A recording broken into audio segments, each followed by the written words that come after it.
'yan uwa suna ta kira, suna kuka, suna son su ji shawara ko shiryarwa akan harkar canjin kuɗi da ake yi. Kuma kamar yadda muka gaya musu, muka musu alkawari, muna kan magana a koda yaushe da shi gwamnan banki, muna sanar da shi abubuwan da muke ji wajen mutane, kuma yana ƙoƙarinsa wajen sauraro da wajen gyara. To yau dai ya hutashe mutum farko tun da tun safiya riga ya sanar ya daga ranar da aka sa ta ƙarshe ta amfanin tsohon kuɗi daga 31 ga watan Janairu zuwa 10 ga watan Fabrairu. Saboda haka kira na farko ga jama'a shine kwana 10 nan da aka ƙara a yi ƙoƙari, musamman mutanen karkara, ana tura kuɗi, za a tura kuɗi. Wannan cash swap da ake yi, mutane masu ƙananan kuɗi su ba da tsohon kuɗinsu a karɓi sababbin kuɗi. Kada a sake irin abin da aka yi a baya, an ba da kwana 100 aka zauna ba a yi ba, sai da lokaci ya ƙure a zo ana ta layi, a zo a kasa. Lallai akwai mutane a karkara da ba sa kusa da banki, amma an tura musu agents da yawa a ko'ina a cikin ƙasar nan, da ma'aikatan Central Bank suna tare da su.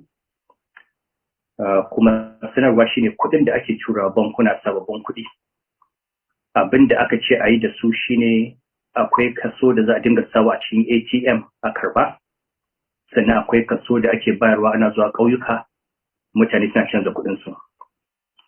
Saboda haka daga nan zuwa 10 ga watan Fabrairu, jama'a a yi ƙoƙari, musamman ƙanana masu ƙaramin ƙarfi, su yi ƙoƙari su canza kuɗinsu. Na biyu,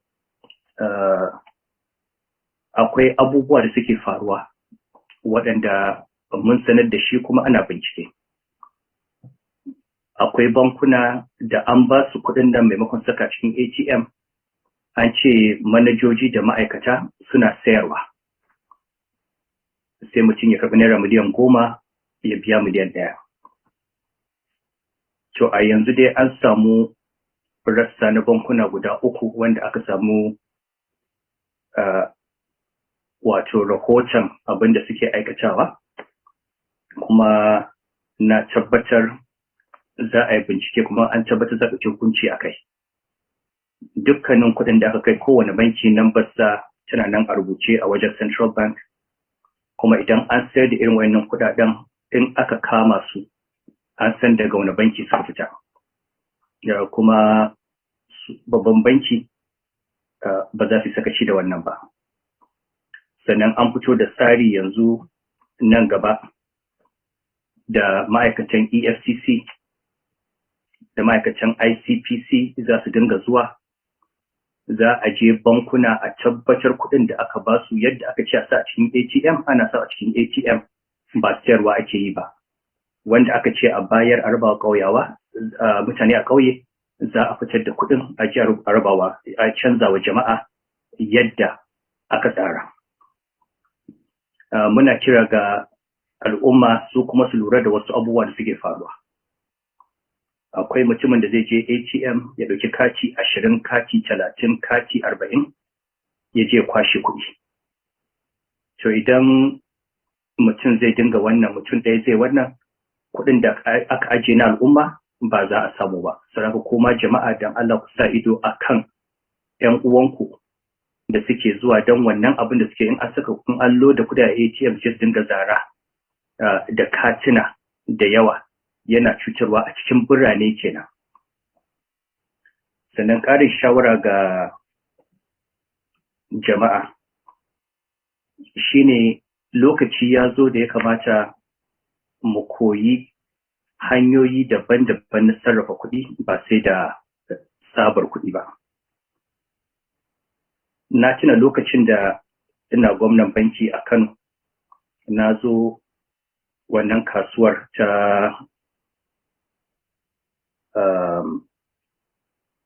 wajen No Man's Land ko? Ba No Man's Land ba. Wannan ita ce na so can wajen zuro din nan wannan kasuwar ta technology. Lokacin da na zo da muka yi launching wannan aikin banki da ake akan waya, telephone banking, na faɗa na ce fata na wata rana a Kano mutum zai ɗauki wayarsa ya hau a daidaita sahu bai sa kuɗi a jihunsa ba. Kawai dan a daidaita sahu ya baka namba, ka USSD ɗinka ka tura masa kuɗi ya gani a lokacin shi kenan ka kai da zai kai ka. Duk waɗannan su a daidaita sahu, su sayan kaza a kasuwa, sayan nama, waɗannan abubuwa gaba ɗaya USSD na akan waya. In mutum na da waya baya buƙatar intanet, ƙaramin kuɗi zai transfer. Idan mutum ya je tambayi ma'aikacin banki a bankin sai ce koya min yadda zan yi amfani da wayata na transfer. Kuma duk wanda ke sayar da abu ya je shi ma a gaya masa yadda zai san ya samu kuɗi. Yanzu nan sai a ga abubuwa sun canza gaba ɗaya da sauƙi, ba sai mutum ya je banki ya wahala ya yi layi ya ɗauki kuɗi sannan zai zo ya ci abinci ba, sannan zai zo ya sayi nama ba, sannan zai sayi kaza ba. Kana so ka yi mutum kyauta, idan ma kuɗin da yawa, idan ka tambayi bankinka za a koya maka yadda daga wayarka za ka zauna ko da yaushe ne, ko tsakar dare ne, ko asabar ne, ko lahadi ne, a cikin ɗakinka akan wayarka za ka ɗauki kuɗi daga account ɗinka ka saka account ɗin wanda kake so ka saka. Idan aka saba da wannan sai a ga wannan ma ya fi sauƙi, sai ma an zo ana tare me yasa da muke wahal da kanmu muke zuwa sai mun karɓi sabon naira. Saboda haka wannan lokacin 'yan kwanakin da aka ƙara mutane su yi ƙoƙari su koyi waɗannan abubuwan, zai taimaka wajen kawo sauƙin mu'amala da kuɗi a cikin ƙasar. Su babban banki sun riga sun tabbatar cewa za su sa ido akan bankuna don a tabbatar an ba mutane kuɗinsu, ko kuma ku taimaka wajen sa ido akan wani sim ku ciwa da ATM. Shawarwari da za a ci gaba da bawa al'umma, akwai mutanen da suke karɓar kuɗi wajen mutane ko 'yan siyasa ko masu laifi da ba za su ce saka da sunansu a cikin banki ba, kuɗi masu yawa suna sawa cikin account ɗinsu. Ina ƙara sanar da jama'a cewa duk wanda ya ɗauki kuɗi da yawa ya saka a cikin account ɗinsa, wanda sun fi ƙarfin abin da yake shiga cikin account ɗin, to ya sani cewa EFCC na da report. Kuma lokaci zai zo da za su kirawo shi ya bayanin inda ya samu waɗannan kuɗaɗe. Saboda haka jama'a, idan wani mutum ya ba ku kuɗi ya ce ku je ku saka masa a cikin account ɗinku, ku yi tunani, in dai ba kuna son ku zo daga baya a cafke ku a fara neman ku yi bayani ba, ku yi tunani kafin ku kafa irin wannan kuɗaɗen.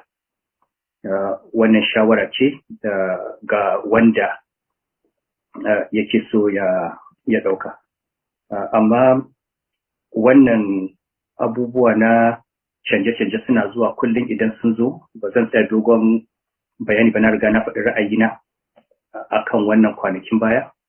Idan waɗannan sun zo aka samu matsaloli irin wannan, kokari ake a gyara yadda waɗanda suke ba su ake so a wahalwa za a rage musu da wahala, kuma za a yi maganin wahalar. An ƙara kwanakin nan, an tura mutane za su da kuɗin nan da su mint za su ta ƙara buga kuɗi don a samu isassun sababbin kuɗi da za a ba musamman masu ƙaramin kuɗi suke son su canjin kuɗaɗe. Amma kuɗi da yawa, idan mutum ya je ajiye miliyan 20, miliyan 30, gaskiya kada ya ɗauka cewa zai je banki a bashi miliyan 20 ko miliyan 30 sabon kuɗi. Zai karɓi abin da aka ce za a iya karɓa a kowane mako, saura kuma ya yi amfani da hanyoyi na wayarsa ko POS da katinsa, ya yi amfani da su a wajen saye da sayarwa ko transfer na kuɗi daga wannan account zuwa wannan account. Allah ya kawo mana sauƙin abubuwa, kuma Allah ya ɗaukewa waɗanda suke marasa ƙarfi wannan wahalar da take kai. Waɗanda kuma suke azzalumai waɗanda suka tara dukiya suna tsoron ma su kai ta banki, shi kenan ta lalace. Wannan alhakinmu ne dama ya kama su, bai kamata ma a tausaya musu ba ko kaɗan a cikin wannan hali. Idan mutum yana da kuɗi ko mun yawansa, ko miliyan 100 ne ko miliyan 700 ne ko biliyan ne, ka je ka kai banki ka sa account ba wanda zai karɓa, ka je ka ajiye. Sannan daga ƙarshe bayan 10 ga watan nan da aka ce daga rannan wannan tsohon kuɗin ya je na aiki, an sake ƙara kwana 7. Ko da akwai wanda yake da sauran kuɗi da bai samu ya je ya kai account ɗinsa ba, an ƙara kwana 7 mutum ya je kai. Saka daga nan yau zuwa 17 ga watan Fabrairu, duk wanda yake da tsohon naira ya je ya ajiye a banki ko ya je canza zuwa sabon naira.